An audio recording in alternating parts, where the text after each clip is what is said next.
안녕하십니까. 이어서 경남 소식입니다. 정부가 일자리 창출 추경 예산을 국회에 제출하는 등 정부 시책이 일자리에 맞춰져 있는데요. 경상남도도 주요 업무를 일자리 창출 관점에서 추진하고 있어 어떤 효과를 낼지 관심이 모이고 있습니다.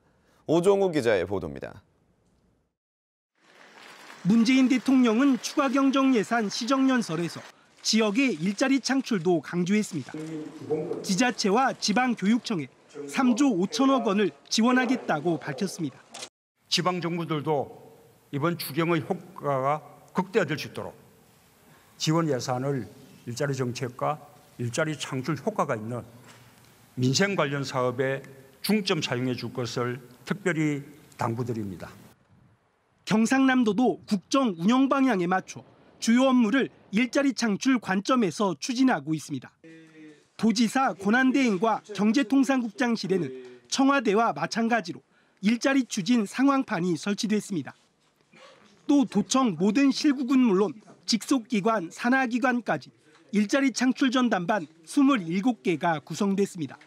내려오는 예산이 보다 좋은 민간의 좋은 일자리로 지원하기 위해서 새 정부가 출범하는 단계부터 저희들이 TF를 구성해가지고 현재 138건의 일자리 아이디어가 제출됐는데 보고회를 열어 추진할 사업을 선별하기로 하는 등 속도를 내고 있습니다. 특히 4월 말 현재 경남의 청년 실업률은 9.2%로 일반 실업률에 비해 3배나 높은 상황.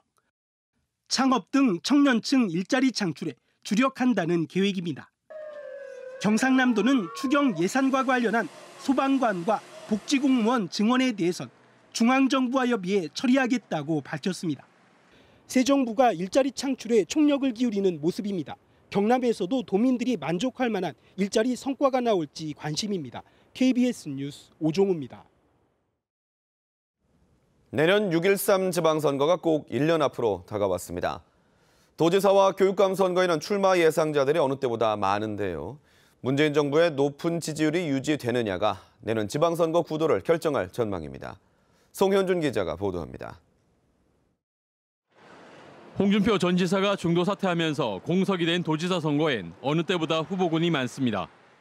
여당인 더불어민주당은 공민배 전 창원시장과 김경수 국회의원, 정영훈 도당위원장, 허성무 전 정무부지사가 후보로 거론되고 있습니다.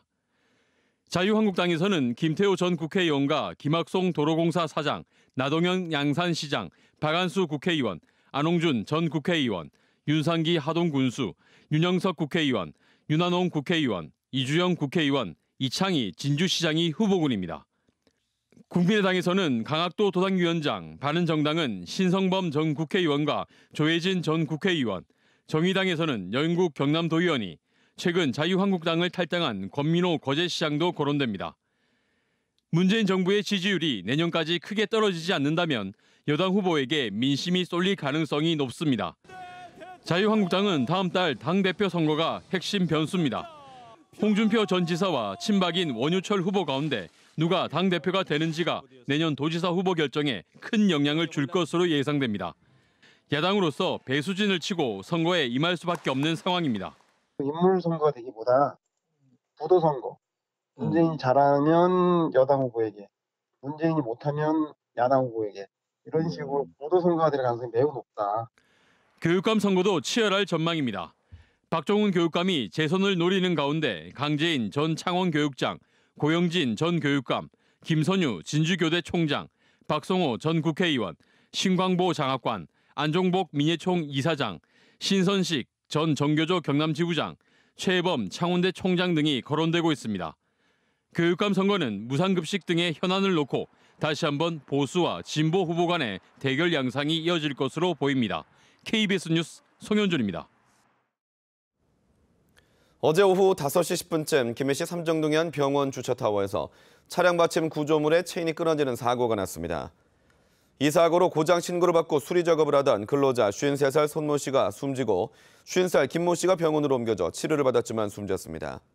다른 근로자 2명도 경상을 입고 치료 중입니다.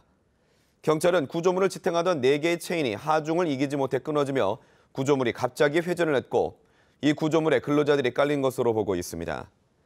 경찰은 현장 관계자 등을 상대로 정확한 사고 원인을 조사 중이며 오늘 오전 현장 정밀 감식을 벌일 예정입니다. 이른 더위에 남해안 어촌 체험마을에도 관광객들이 몰리고 있습니다. 쏙잡이와 바지락 캐기 등 도심에서는 할 수 없는 체험들이 인기를 끌고 있습니다. 보도에 최세진 기자입니다. 청정 남해 바닷가. 썰물이 되어 물이 빠지자 너른 갯벌이 드러납니다. 한 손엔 호미, 한 손에는 바구니를 든 체험객들이 펄을 열심히 파냅니다. 처음 해보는 바지락 캐기에도 능숙한 주부들은 금세 한 바구니를 가득 채웁니다. 갯벌 체험의 하이라이트는 각각류인 쏙잡이 체험. 둥그렇게 웅덩이를 삽으로 파고 바닷물을 퍼내면 크고 작은 구멍이 뚫린 곳마다 쏙이 숨어 있습니다. 된장을 푼 물을 구멍에 부으면 쏙이 된장 찌꺼기를 밀어 올리기 위해 올라옵니다. 인내심을 가지고 쏙 낚시를 하다 보면 손바닥 길이의 큰 쏙도 잡을 수 있습니다. 이걸 딱 물 때 그때 그냥 딱 잡아서 끌어올리면 돼. 여기 있다. 잡았어요. 또 잡았어. 여기 있다. 너네 거 봐. 쏙은 바지락의 서식 환경을 파괴하기 때문에 갯벌 체험은 관광 수익뿐 아니라 쏙을 없애는 일석이조의 효과를 거두고 있습니다. 이 관광객들이 와가지고 체험을 하니까 또 한 식구처럼 또 불어난 것처럼 또 재미가 있고. 경남 지역의 어촌 체험 마을은 22곳. 지난해 약 70만 명의 관광객이 체험 마을을 찾았습니다. KBS 뉴스 최세진입니다. 영남권 소식입니다. 일자리가 최고의 복지라는 말이 있는데요.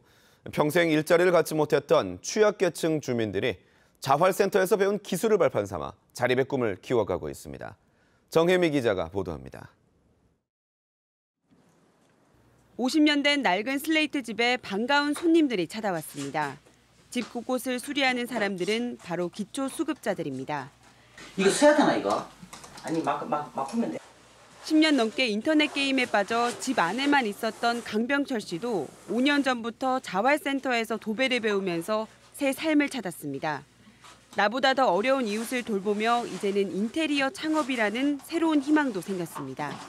좀 그래도 뭔가 남들처럼 한번 살아보자. 하는 과정은 힘들지만 끝나면은 뭔가 좀 이래 성취감이라 해야 되나. 그게 좀 생기지. 도움을 받은 주민들도 이들의 모습이 남다른 의미로 다가옵니다. 너무 또 이렇게 수고해 주셔서 고맙고 참 앞으로 일해 주니 편하게 지내고 있습니다. 자활활동 참여자는 대구에서만 800여 명. 그동안 갈고 닦은 기술을 활용해 자립에 도전하고 있습니다. 이분들이 일을 통해서 다시 한번 일어설 수 있는 자활 자립할 수 있는 환경들을 제가 만들어 드리고 있습니다. 오랜 웅크림 끝에 홀로 서기에 나선 자활활동 참가자들. 세상을 향한 씩씩한 발걸음을 내딛고 있습니다. KBS 뉴스 정혜미입니다.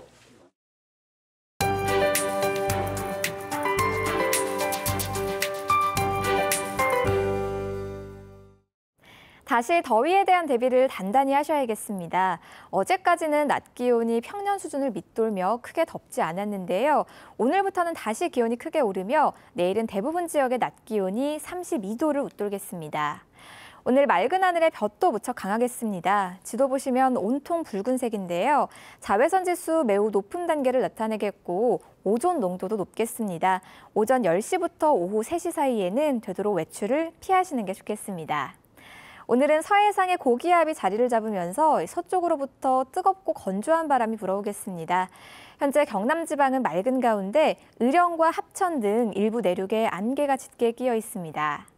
동부 지역의 현재 기온은 17도 안팎으로 예년 기온을 약간 밑돌고 있는데요.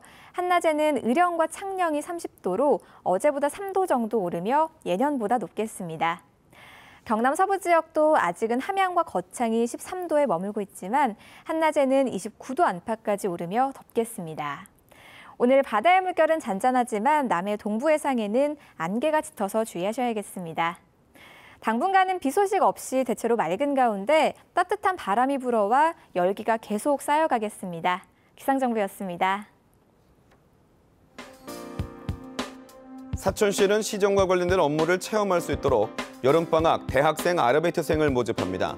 희망자는 오는 20일까지 동주민센터 등에서 지원하면 됩니다. 함안군은 오늘 오후 군청에서 군 내 사회적 기업들이 참여한 가운데 구인 구직 만남의 날 행사를 열고 12명을 신규 채용할 예정입니다. 함양군은 가뭄으로 농업용수가 크게 부족해지자 재난관리기금과 예비비 등 모두 2억 4천만 원을 관정개발과 양수시설 수리 등에 투입합니다. 거제시는 소나무 재선축병의 확산 방지를 위해 오늘과 내일 이틀간 240헥타르 면적의 2차 항공방제를 실시합니다. 대우조선해양이 지난 2012년 다국적 에너지 회사로부터 수주한 고정식 해양 플랜트 1기를 성공적으로 인도했다고 밝혔습니다. 대우조선은 이 해양 플랜트가 설치될 영국 북해 대륙붕은 험한 자연 조건으로 인해 품질과 환경에 대한 요구가 가장 까다로운 지역에 꼽힌다고 설명했습니다. 창원시의회 노창섭 의원은 창원시가 지난 2013년 6만 톤의 식수를 확보하기 위해 예산 730여 원을 들여 낙동강변의 강변 여과수 취수정 5개를 설치했지만 이 가운데 3개에서 하자가 발생해 4년간 가동하지 않았다고 밝혔습니다. 창원시는 지난해 감사를 통해 해당 공무원을 징계하고 준공검사를 내준 감리업체를 상대로 민사소송을 진행 중이라고 해명했습니다. 경상남도와 혁신도시 이전 공공기관 11곳은 어제 경남도청 서부청사에서 중증장애인 생산품 구매 활성화 업무 협약을 체결했습니다. 공공기관들은 중증장애인 생산품 우선 구매 특별법에 따라 장애인 생산품을 1% 이상 구매해야 하는데 이전 기관들은 이번 협약을 통해 경남 장애인 생산품 구매를 확대해 장애인 일자리의 질도 높이기로 했습니다. 윤달을 앞두고 경남 지역 개장 유골 화장장 예약이 급격히 늘고 있습니다. 보건복지부 장사정보 시스템에 따르면 하루 평균 10건 미만이었던 경남의 개장 유골 화장이 윤달인 오는 24일부터 다음 달 23일까지 하루 평균 53건 예약돼 있는 것으로 조사됐습니다. 경남의 화장장은 창원과 진주, 김해 등 모두 10곳입니다. KBS 뉴스를 마칩니다. 고맙습니다.